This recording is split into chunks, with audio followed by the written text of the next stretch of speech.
أعوذ بالله من الشيطان الرجيم.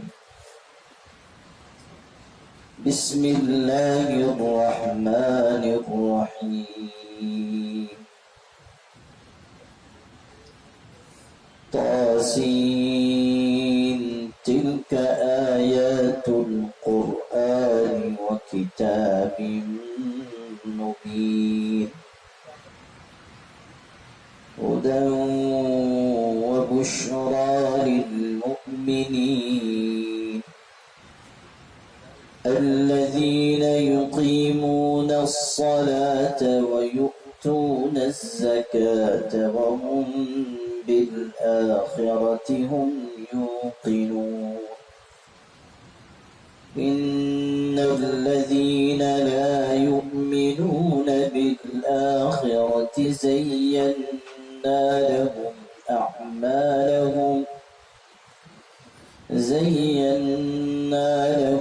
أعمالهم فهم يعمهون.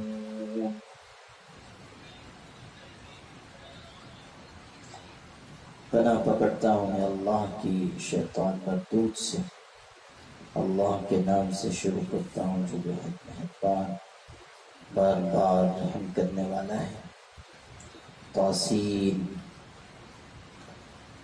یہ قرآن اور کھلی کتاب کی آیتیں ہیں.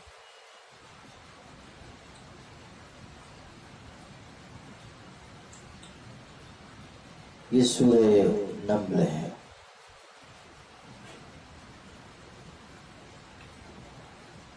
چیونٹی کا معنی ہے.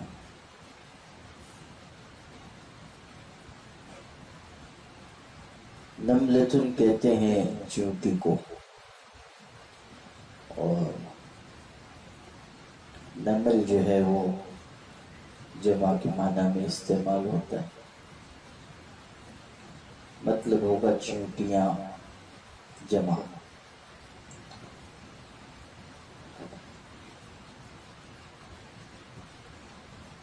عجیب بات ہے، قرآن مجید کی ایک پوری سورت چیونٹیوں کے نام سے.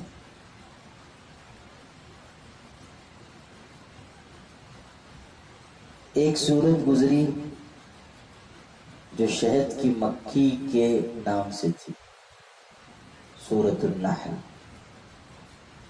یہ نمل ہے.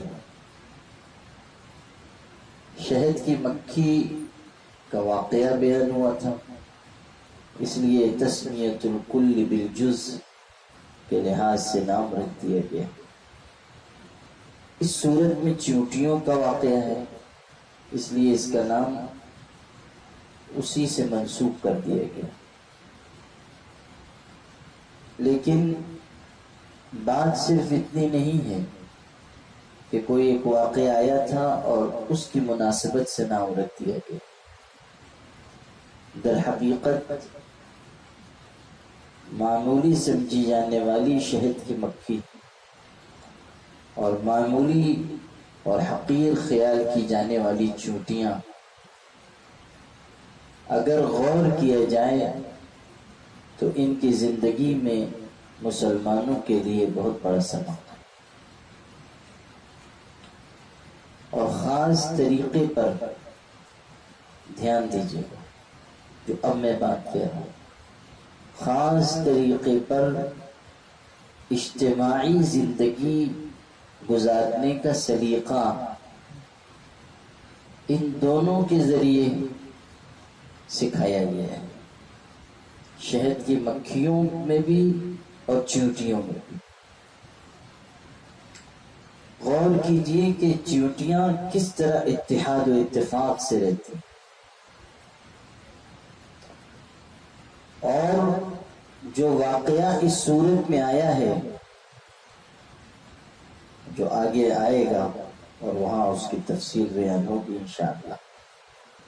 وہاں کیا ذکر ہے کہ ایک چیونٹی نے تمام چیونٹیوں کو آواز دی. قالت نملة یا ایھا النمل ادخلوا مساکنکم. ایک چیونٹی نے کہا اے چیونٹیوں کی جماعت، تم سب سوراخ میں داخل ہو جاؤ۔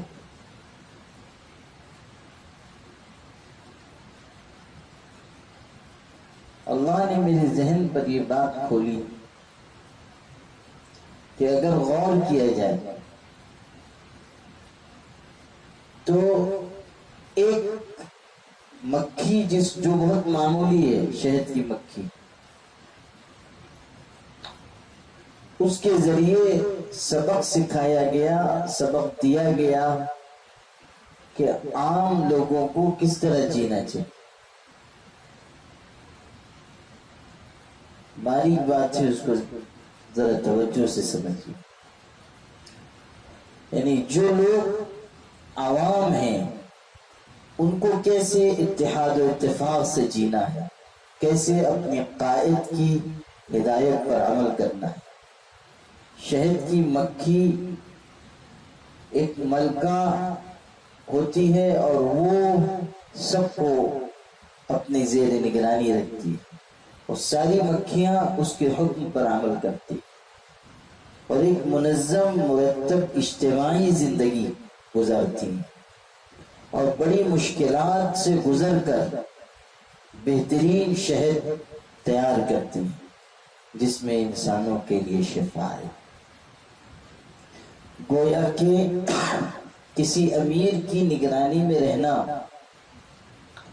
اور مشقتوں پر صبر کرنا اور مشکل وقت گزار کر اپنی بہترین صلاحیتیں لوگوں کے لیے خرچ کرنا اور اپنی ذات کو دوسروں کے لیے نفع بخش بنانا، یہ سب سبق سکھایا گیا سورہ نحل میں اور سورہ نمل میں چیونٹیوں کے واقعے کے ذریعے۔ خاص طریقے پر جو سبق سکھایا گیا وہ یہ کہ ایک قائد کو کیسا ہونا چاہیے، ایک قائد کو کیسا ہونا چاہیے۔ وہاں تو سکھایا گیا کہ عام لوگوں کی کیا ذمہ داری ہے، اب یہاں سکھایا جا رہا ہے کہ جو امیر ہوگا، جو قائد ہوگا، جو ذمہ دار ہوگا، اس کے اوپر کیا فرائض ہیں، اس کی کیا ذمہ داری ہے۔ قالت نملۃ یا ایھا النمل ادخلوا مساکنکم، ایک چیونٹی پکار رہی ہے، وہ ظاہر ہے کہ وہ چیونٹیوں کی ذمہ دار ہے، اس کے کندھوں پر سب کی حفاظت کی ذمہ داری ہے۔ اور چیونٹیوں نے خطرے کو محسوس نہیں کیا مگر اس نے محسوس کر لیا۔ وہ بتایا گیا کہ قائد ایسا بھولا بالا نہ ہو کہ خطرہ سامنے ہے اور وہ آنکھ بند کیے ہوئے ہو، اسے چوکنا ہونا ہے، اسے ہوشیار، تیار اور بیدار ہونا ہے، اس کے اندر علم ہو، اس کے اندر فراست ہو، خطروں کو بھانپ لینے کی صلاحیت ہو، شتر مرغ کی طرح نہ ہو کہ طوفان آ رہا ہے اور اپنا سر ریت میں چھپا لے اور یہ خیال کرے کہ طوفان گزر گیا۔ یہ بہت ہی اہم اشارہ ہے، اس کو سمجھیے کہ بظاہر بہت ہی معمولی سب دکھائی دینے والی دو مخلوقات، ایک تو شہد کی مکھی اور دوسری چیونٹی، ان دونوں کے ذریعے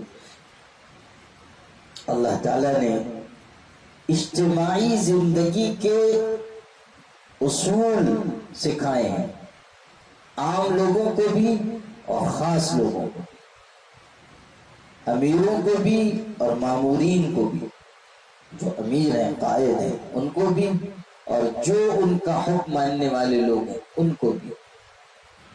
نہ عوام ایسے ہوں کہ جو کسی کی بات نہ مانے، اور نہ قائد ایسا ہو کہ جو اپنے آپ کو سمجھے کہ ہم ذمہ دار ہیں اور اب جو چاہیں گے ہم کریں گے، یا ایسے شخص کو قائد بنا دیا جائے کہ جس کو خطروں کو بھانپنے کی صلاحیت ہی نہ ہو، یہ جس کے اندر خیر خواہی نہ ہو۔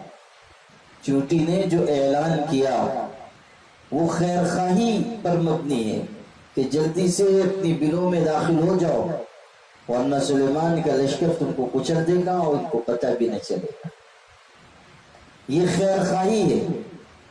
قائد وہی اچھا قائد ہوگا جس کے دل میں اپنے پوری جماعت کا درد ہو، ایک ایک فرد کی وہ قیمت سمجھتا ہو، کسی کو نقصان نہ پہنچے اس کا ہر وقت اس کو احساس ہو، وہی قائد ہو سکتا ہے۔ پھر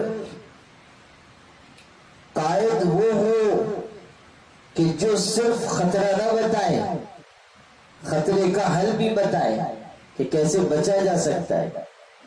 اس نے صرف یہ اعلان نہیں کیا تھا کہ چونٹیوں اور سلیمان کا لشکر آ رہا ہے، بہت بڑا خطرہ سر پہ ہے اور وہ تم کو کچل دیں گے، صرف یہ نہیں کہا، بلکہ حل بتایا کہ بلوں میں سوراخ میں گھس جاؤ، اس خطرے سے بچ جاؤ۔ حل بتایا، یا ایھا النمل ادخلوا مساکنکم، اپنے گھروں میں گھس جاؤ، بلوں میں، تو سلیمان کا لشکر تم کو نقصان نہیں پہنچا سکے۔ اور بھی اس میں بڑے گہرے سبق ہیں۔ تو جہاں تک میں نے یہ غور کیا اور جو بات ذہن پر اللہ تعالیٰ نے کھولی وہ یہ کہ ان دونوں صورتوں کا آپس میں بڑا گہرا تعلق ہے، سورہ نحل کا اور سورہ نمل کا، اور دونوں میں اجتماعی زندگی گزارنے کے اصول و آداب سکھائے گئے۔ کاش کہ مسلمان ان صورتوں پر غور کرتے۔ قرآن پاک ایسی زبردست کتاب ہے کہ جس میں انفرادی اور اجتماعی زندگی کے آداب و اصول ہیں، اور ایسے آداب و اصول ہیں جنہوں نے ہم کو بے نیاز کر دیا۔ اب ہمیں کسی کے دروازے پر جا کر کاسے گدائی اس کے سامنے پھیلانے کی کوئی ضرورت نہیں۔ یہ جو دنیا میں بڑے آداب و اصول سکھانے والے فلاسفر پیدا ہوئے، ہمیں کوئی ضرورت نہیں ہے کہ ہم ان کے آگے بھیک کا کٹورا لے کر جائیں، اس لیے کہ ہمیں جو سکھایا گیا ہے ان چیزوں سے ان کے خزانے خالی ہیں، ہمارے پاس جو سرمایہ ہے۔ ایک آیت ہے اس سورت میں وہی چیونٹیوں سے متعلق، ایک آیت جس سے اجتماعی زندگی کے بہتر بنانے کے 10 اصول نکالے گئے اور نکالے جا سکتے ہیں۔ تو یہ خیال نہ ہو کہ چونٹیاں تو بڑی حقیر چیزیں، ان کے نام سے کیسے سورت آ گئی۔ اللہ تعالیٰ نے جو پیغام رکھا ہے اور ان کا واقعہ سنانے میں جو حکمتیں ہیں وہ غیر معمولی ہیں۔ جب وہ واقعہ آئے گا تو انشاءاللہ وہ تفصیل بیان ہوگی۔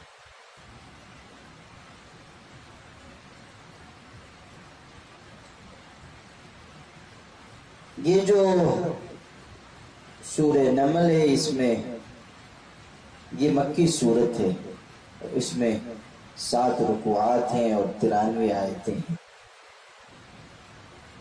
اس کا آغاز تحسین سے ہوا اور یہ حروف مقطعات میں سے ہے، اللہ کے علاوہ کوئی نہیں جانتا معنی مفہوم کیا ہے۔ پھر پچھلی سورت کی طرح اس سورت میں بھی قرآن پاک کی تعریف ہوئی کہ یہ قرآن اور کھلی کتاب کی آیتیں ہیں۔ غور کیا جائے تو اس سورت کی شروع کی جو آیتیں ہیں وہ سورہ بقرہ کی آیتوں سے بہت ملتی جلتی ہیں، سورہ بقرہ کی شروع کی آیتوں سے۔ وہاں بھی پہلے قرآن کا تذکرہ تھا، ذالک الکتاب لا ریب فیہ ھدی للمتقین، اور یہاں بھی قرآن کا تذکرہ۔ وہاں ذکر آیا تھا کہ قرآن ہدایت ہے، یہاں بھی کہا جا رہا ہے ھدی وبشریٰ للمؤمنین، قرآن ہدایت ہے اور مومنوں کے لیے خوشخبری ہے۔ وہاں تذکرہ کیا گیا تھا نماز قائم کرنے کا اور اللہ کے راستے میں خرچ کرنے کا، یہاں بھی ذکر ہے الذین یقیمون الصلاة ویؤتون الزکاة وهم بالآخرة هم یوقنون، کہ قرآن ان ایمان والوں کے لیے بشارت اور ہدایت ہے جو نماز قائم کرتے ہیں اور زکوٰۃ دیتے ہیں اور آخرت پر یقین رکھتے ہیں۔ ان الذين لا يؤمنون بالآخرة زينا لهم اعمالهم فهم يعمهون، یقیناً جو لوگ آخرت کو نہیں مانتے ہم نے ان کی نظروں میں ان کے اعمال مزین کر دیے، یعنی خوبصورت بنا کر پیش کرتے ہیں۔ وہ یہ خیال کر رہے ہیں کہ ہم جس راستے پر چل رہے ہیں وہی صحیح راستہ ہے، اور ہم نے جن چیزوں کو اپنایا ہے وہی چیزیں درست ہیں، حالانکہ وہ راستے سے بہکے ہوئے ہیں، گمراہ ہیں۔ کہا نا فہم یعمہون، تو وہ بہکے پھرتے ہیں، آخرت پر یقین نہیں رکھتے، اور ان کے اعمال ان کی نگاہ میں خوبصورت بنا دیے گئے۔ خوبصورت بنایا ہے شیطان نے، جیسا کہ اور جگہ ذکر ہے قرآن میں کہ زین لہم الشیطان اعمالہم، کہ ان کے اعمال کو شیطان نے ان کی آنکھوں میں خوبصورت بنا کر پیش کرتے ہیں۔ اور تذکرہ یہاں کیا گیا کہ ہم نے ان کے کام ان کی نگاہ میں مزین کر دی۔ شیطان اس محنت میں لگا ہوا ہے کہ اعمال کو خوبصورت بنا کر دکھا دے، اور چونکہ وہ شیطان کے راستے پر چل پڑے اس لیے اللہ نے بھی ان کو ان کے اعمال کے ثبوت کر دیے۔ کہا زینا لہم اعمالہم، ہم نے ان کو ان کے کام ان کے لیے خوبصورت بنا دیے، ان کو ان کے اعمال کے سپرد کر دیے۔ اس حقیقت کو اچھی طرح ذہن میں رکھنا چاہیے کہ جب انسان غلط راستے پر چلتا ہے، اللہ تعالیٰ نے تو دونوں راستے بتا دیے، ہدیناہم نجدین، دونوں گھاٹیاں دونوں راستے ہم نے بتا دیے۔ کہیں کہا فَأَلْهَمَهَا فُجُورَهَا وَتَقْوَاهَا، گناہ کا راستہ بھی اور نیکی کا راستہ بھی دکھا دیا گیا، اختیار بھی دے دیا گیا کہ چاہو تو اس راستے پر چلو، چاہو تو اس راستے پر چلو۔ اب اگر کوئی غلط راستے ہی کا انتخاب کرتا ہے اور کفر و شرک اور بدعمالی کو چنتا ہے تو پھر اللہ تعالیٰ اس کے لیے توفیق کے دروازے بند کر دیتا ہے اور اس کو اس کے اعمال کے سپرد کر دیتا ہے۔ جو رحمان کا راستہ چھوڑ کر شیطان کے راستے پر چلتا ہے تو اللہ بھی اس کو شیطانی اعمال کے حوالے کر دیتا ہے، اور پھر اس کی عقل مسخ ہو جاتی ہے کہ وہ صحیح کو غلط اور غلط کو صحیح سمجھتا ہے۔ اسی کا تذکرہ ہے کہ زینا لہم اعمالہم، ہم ان کے کاموں کو ان کی نگاہ میں خوبصورت بنا دیا، یعنی کام غلط کر رہے ہیں مگر اس کو صحیح خیال کرتے ہیں۔ اسی لیے تو دعوے کرتے تھے کہ اگر ہم مر بھی جائیں گے اور قیامت قائم بھی ہو جائے گی تو ہم کو تو یہاں سے بھی بہتر چیز ملے گی۔ فرض کر لو کہ اگر آخرت قائم بھی ہو گئی تو ہمارا اعزاز اکرام ہوگا اور ہم کو بڑی نعمتیں دی جائیں۔ حالانکہ صورتحال یہ ہے کہ فہم یعمہون، بہکے پھر رہے۔ عمیون کہتے ہیں آنکھوں کی بینائی کا زائل ہونا، اور عمہن کہتے ہیں دل کا اندھا ہونا، تو یہ ایسے ہیں جو دل کے اندھے ہو گئے۔ فَإِنَّهَا لَا تَعْمَى الْأَبْصَارُ وَلَكِنْ تَعْمَى الْقُلُوبُ الَّتِي فِي الصُّدُورِ، آنکھیں اندھی نہیں ہوئی، ان کے دل اندھے ہو گئے جو ان کے سینوں میں ہیں۔ أُولَئِكَ الَّذِينَ لَهُمْ سُوءُ الْعَذَابِ وَهُمْ فِي الْآخِرَةِ هُمُ الْأَخْسَرُونَ، وہی ہیں جن کے لیے برا عذاب ہے اور آخرت میں وہی ہیں نقصان اٹھانے والے، یعنی دنیا میں بھی ان کے لیے تباہی ہے اور آخرت میں بھی ان کے لیے تباہی ہے۔ دنیا میں بھی مصیبت آئے گی اور آخرت میں بھی۔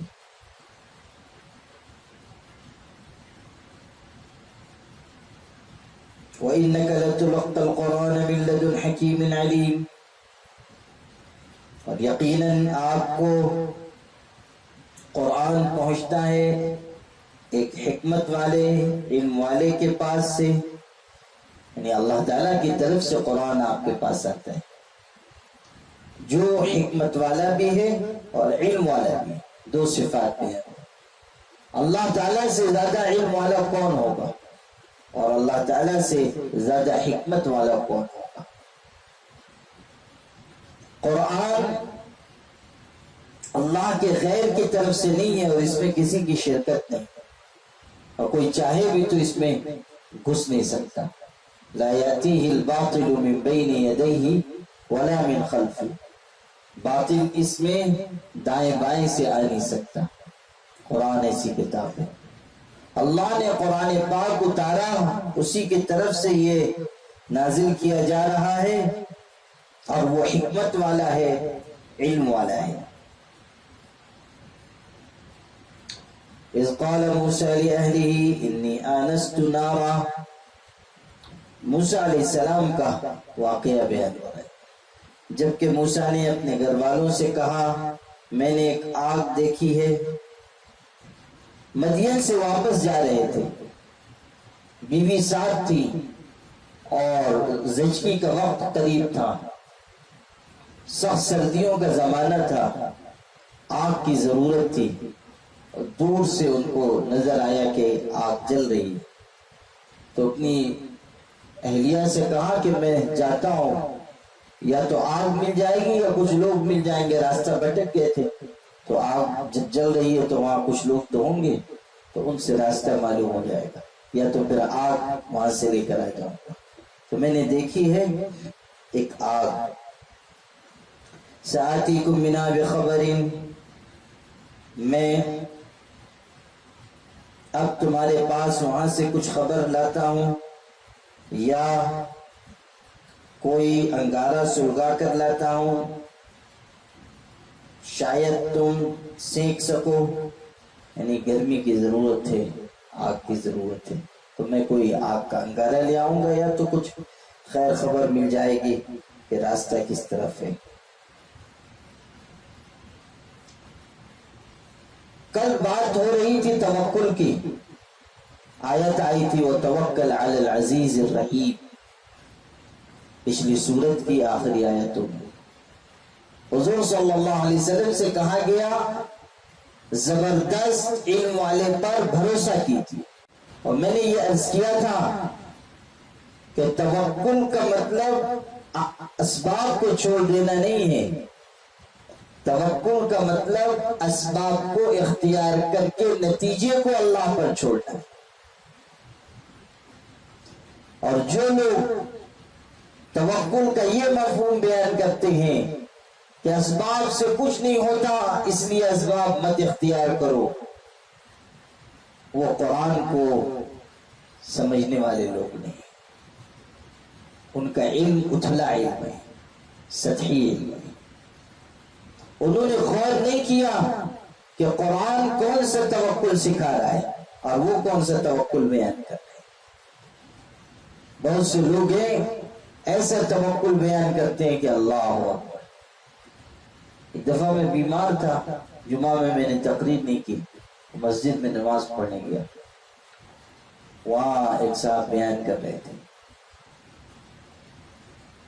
غیر عالم وہ بیٹھے ہوئے ہیں اور بیان ہوا تھا، حالانکہ عمر دراز شخص تھے، اور میں ان کو اچھی طرح جانتا بھی تھا، اور میں پیچھے چپکے سے بیٹھ گیا کہ کسی کی نظر نہ پڑے، اور تقریر سننے لگا، ان کی تقریر ہو رہی تھی،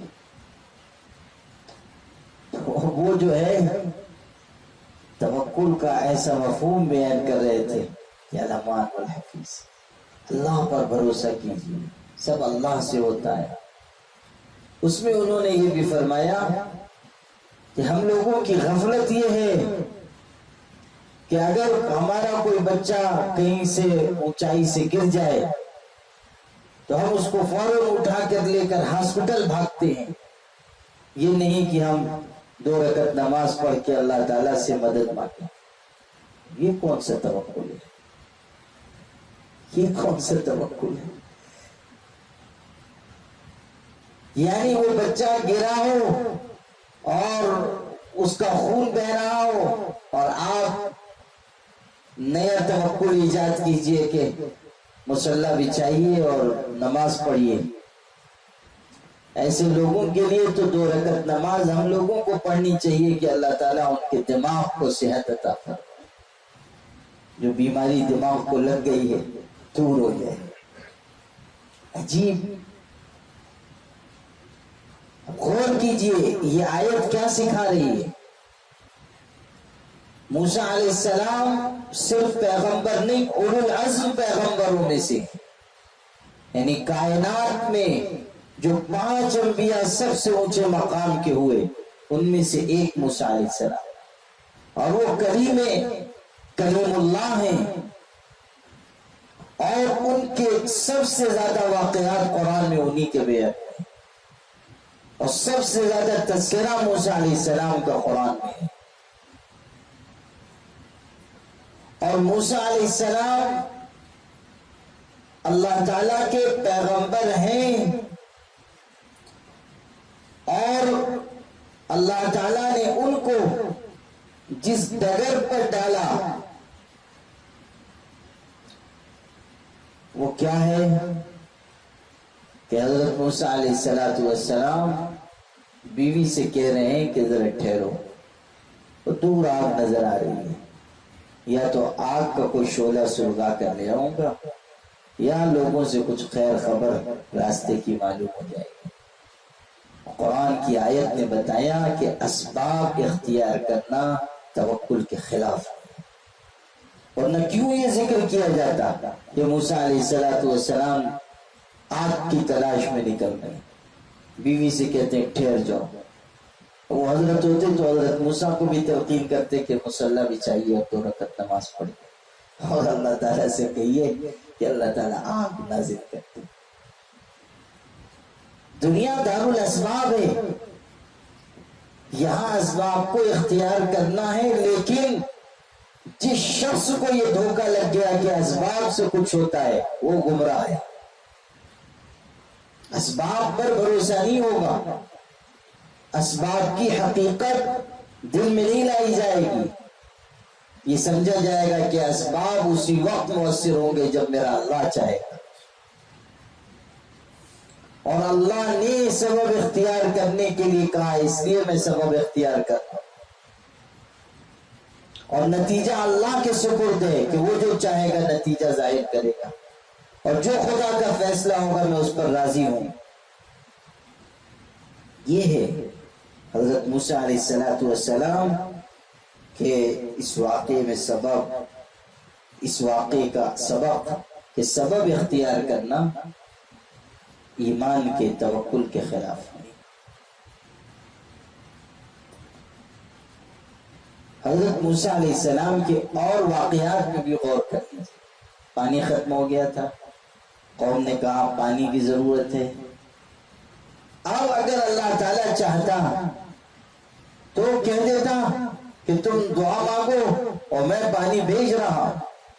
لیکن کہا گیا کہ پتھر لائیے، اس پر لاٹھی ماریے، اس میں سے پانی نکلے گا، اور پھر جب ضرورت پوری ہو جائے تو پھر لاٹھی مار دیجیے، پانی نکلنا بند ہو جائے گا.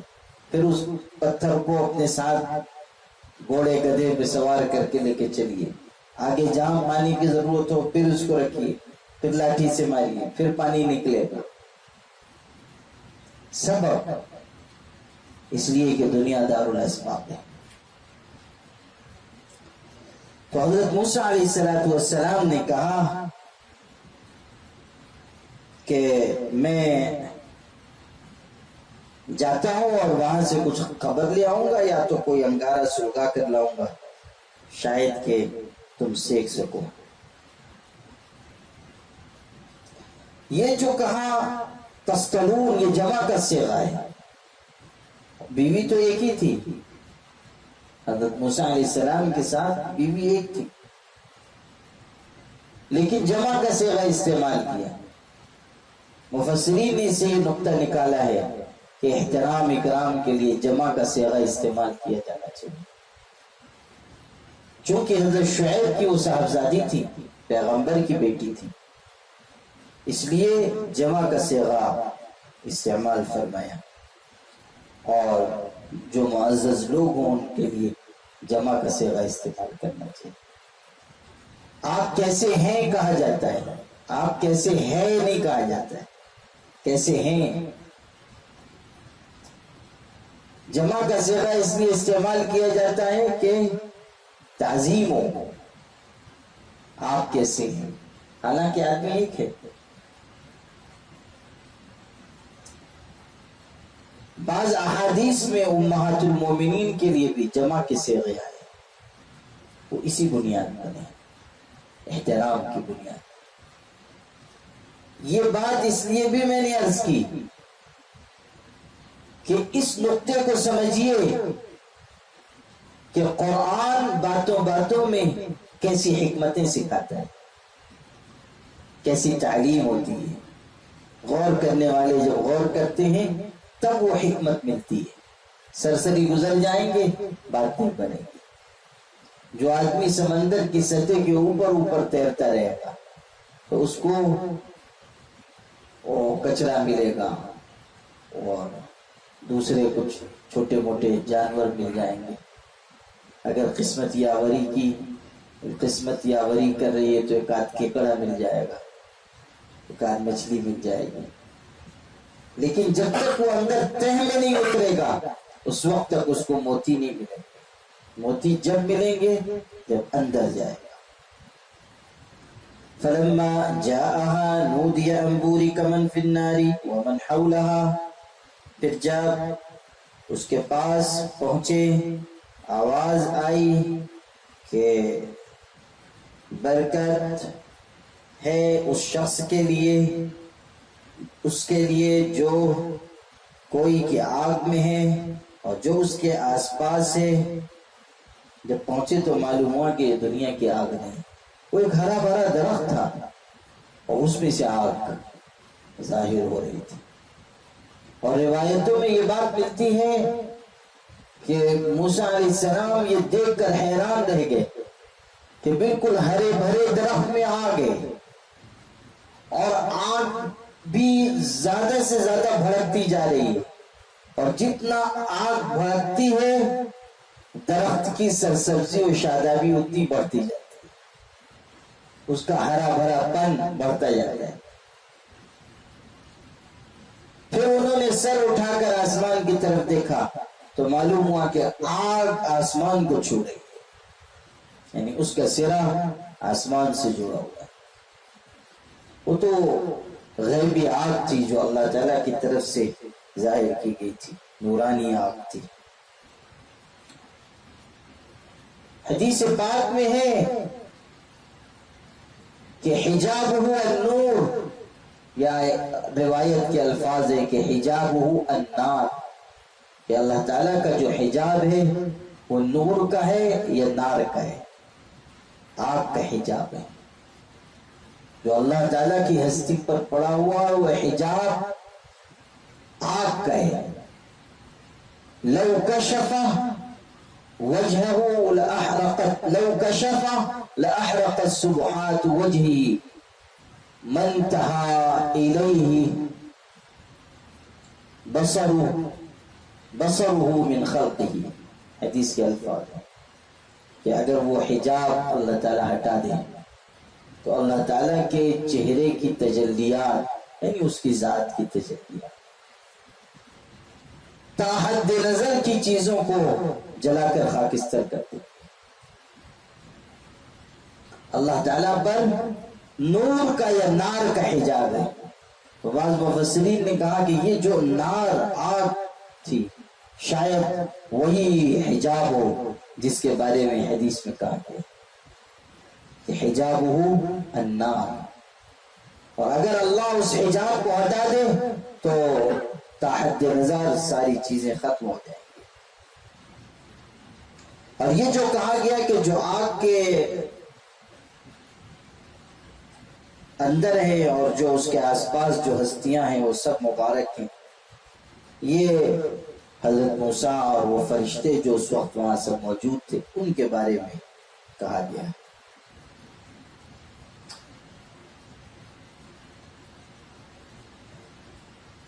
بعض مفسرین نے یہ بھی کہا ہے کہ یہ جو بوری کا کہا گیا یہ ایک طرح کا سلام تھا، تحیہ تھا، یعنی مانوس کرنے کے لیے حضرت موسیٰ علیہ السلام کو یہ کہا گیا کہ بوری کا من فی النار ومن حولہ، جو کوئی آگ میں ہے، جو اس کے ارد گرد ہے، سب بابرکت ہیں۔ وسبحان اللہ رب العالمین، اور پاک ہے اللہ کی ذات جو سارے جہانوں کا پروردگار ہے۔ یا موسیٰ انہو انا اللہ العزیز الحکیم، اے موسیٰ وہ میں اللہ ہوں زبردست حکمتوں والا، یعنی جو اللہ تعالیٰ کی طرف سے ندا دی گئی تھی، اب واضح کیا جا رہا ہے کہ یہ اللہ تعالیٰ کی طرف سے تم کو پکارا گیا ہے، میں تمہارا پروردگار ہوں، رب ہوں، الہ اور معبود ہوں۔ وَأَلْقِ عَصَاكَ فَلَمَّا رَآهَا تَهْتَزُّ كَأَنَّهَا جَانٌّ وَلَّىٰ مُدْبِرًا وَلَمْ يُعَقِّبْ، اور اپنی لاٹھی کو ڈال دو۔ پھر جب انہوں نے اس کو پھنکارتے ہوئے دیکھا گویا کہ وہ سانپ ہے، لوٹا پیٹ پھیر کر اور مڑ کر نہ دیکھا، یعنی موسیٰ علیہ السلام سے کہا گیا کہ عصا ڈال دیجیے، اور انہوں نے عصا زمین پر ڈال دیا اور وہ پھنکارتا ہوا اژدہا بن گیا۔ یہاں پر اشارہ کیا گیا کہ جب انہوں نے دیکھا گویا کہ وہ سانپ ہے، یہ اشارہ کیا گیا کہ اللہ تعالیٰ کی طرف سے یہ ان پر ظاہر کیا گیا کہ یہ سانپ ہے، حالانکہ اصل حقیقت اس کی عصا ہونے کی باقی تھی، لیکن اللہ جب جس چیز کو چاہے اس کی ماہیت، اس کی شکل و صورت بدل دے۔ موسیٰ علیہ السلام کے ہاتھ کا عصا ہے جس میں یہ معجزہ پیدا کر دیا گیا کہ وہ اژدہا بن جائے، لیکن چونکہ وہ انسان تھے اس لیے اس معجزے کو دیکھ کر ڈر گئے، انہی کے بارے میں واللہ مدبرن ولم یعقب، پیٹ پھیر کر بھاگے اور پلٹ کر بھی نہیں دیکھا انہوں نے۔ مفسرین نے لکھا ہے کہ یہ خوف طبعی خوف تھا، یہ نبوت کے منافی نہیں ہے، بشر ہونے کی وجہ سے انسان خائف ہوتا ہے۔ یا موسیٰ لا تخاف، اے موسیٰ ڈرو مت، انی لا یخاف لدی المرسلون،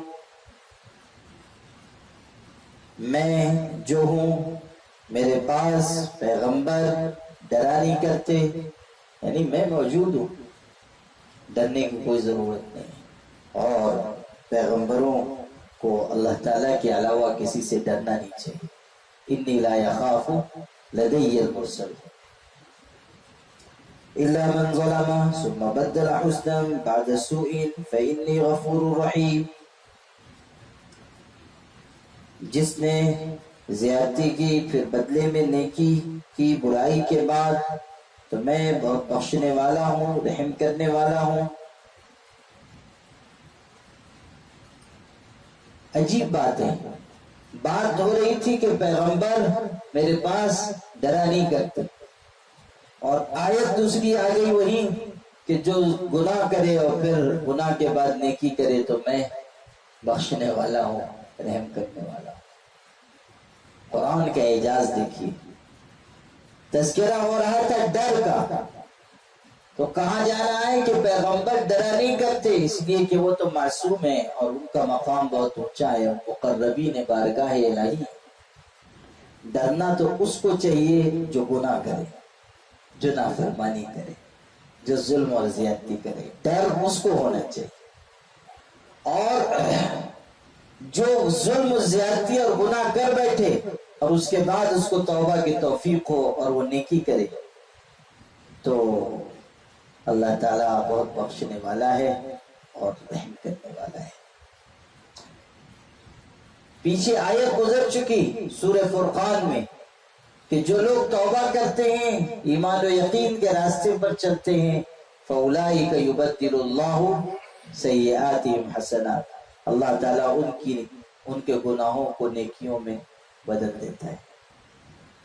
حضور صلی اللہ علیہ وسلم تشریف رکھتے تھے، ایک بوڑھا شخص آیا، اس نے کہا بہت گنہگار ہوں، کوئی گناہ ایسا نہیں ہے جو میں نے نہ کیا ہو، میرے لیے کوئی راستہ معافی کا ہے؟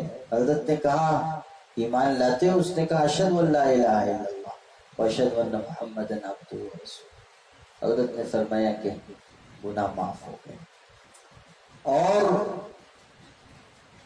تمہاری جو غلطیاں ہیں وہ سب نیکیوں سے تبدیل کر دی جائیں گی۔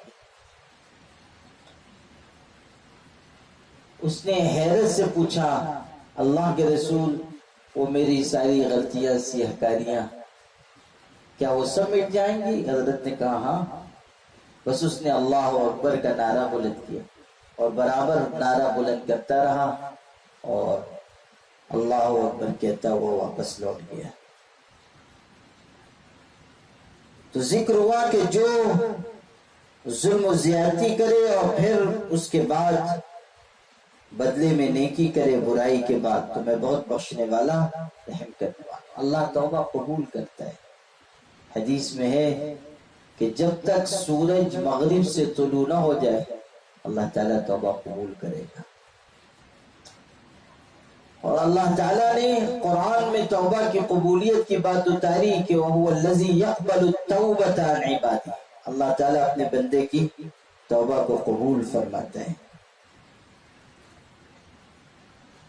وَأَدْخِلْ يَدَكَ فِي جَيْبِكَ تَخْرُجْ بَيْضَاءَ مِنْ غَيْرِ سُوءٍ، اور اپنا ہاتھ اپنے گریبان میں ڈالو کہ وہ سفید ہو کر نکلے گا بغیر کسی بیماری کے۔ یہ دوسرا معجزہ، ہاتھ بغل میں ڈالو وہ روشن ہو کر نکلے گا، مگر یہ کوئی بیماری نہیں ہوگی، کوئی مرض نہیں ہوگا۔ فِي تِسْعِ آیَاتٍ إِلَىٰ فِرْعَوْنَ وَقَوْمِهِ، یہ دونوں مل کر 9 نشانیاں لے کر جاؤ فرعون اور اس کی قوم کی طرف۔ یہ دونوں جو نشانیاں تھیں وہ اور نشانیوں کے ساتھ لے کر جاؤ۔ حضرت موسیٰ علیہ السلام کو 9 نشانیاں عطا کی گئی تھی، اس سے پہلے تذکرہ گزر چکا۔ ان میں وہ عذاب بھی تھے جو اللہ تعالیٰ کی طرف سے بطور نشانی ظاہر کیے گئے۔ ارسلنا علیہم الطوفان والجراد والقمل والضفادع والدم آیات مفصلات، طوفان کا عذاب آیا تھا، جوں کا عذاب آیا تھا، میڈک کا، خون کا اور ٹڈی کا۔ ایسا عذاب آیا کہ ہر طرف خون ہی خون ہو گیا، یہاں تک کہ پانی کا ایک قطرہ باقی نہیں رہا۔ قبطی لوگ یعنی فرعونی وہ پانی لیتے تھے وہ خون بن جاتا تھا، بنی اسرائیلی وہی پانی لیتا تھا وہ پانی رہتا تھا۔ ان کے برتن میں آیا تو خون ہو گیا، ان کے برتن میں تو پانی ہے۔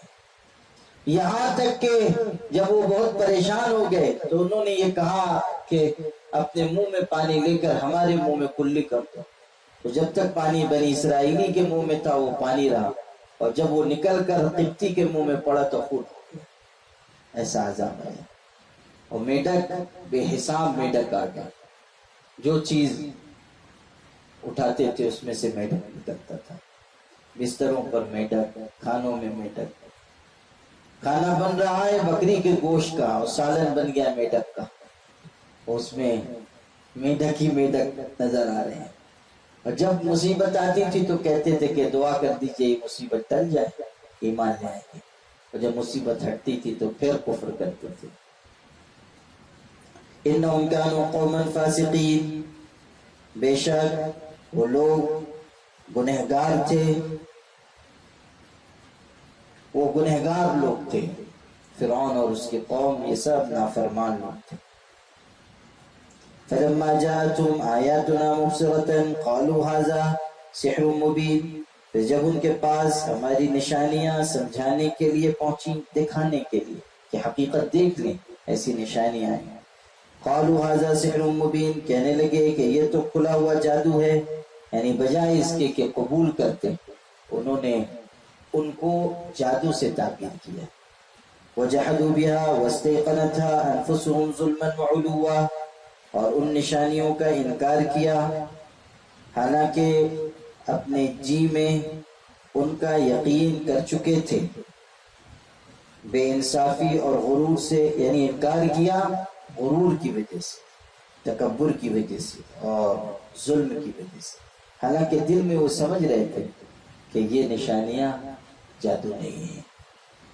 فانظر کیف کان عاقبۃ المفسدین، تو دیکھ لو کیسا ہوا انجام بگاڑ پیدا کرنے والوں کا، یعنی جو لوگ بگاڑ پیدا کرنے کے راستے پر چل رہے تھے ان کا کیسا برا انجام ہوا.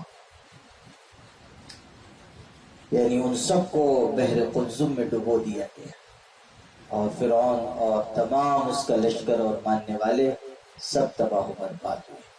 بارک اللہ لی و لکم فی القرآن العظیم ونفعنی وإیاکم بالآیات والذکر الحکیم الکریم.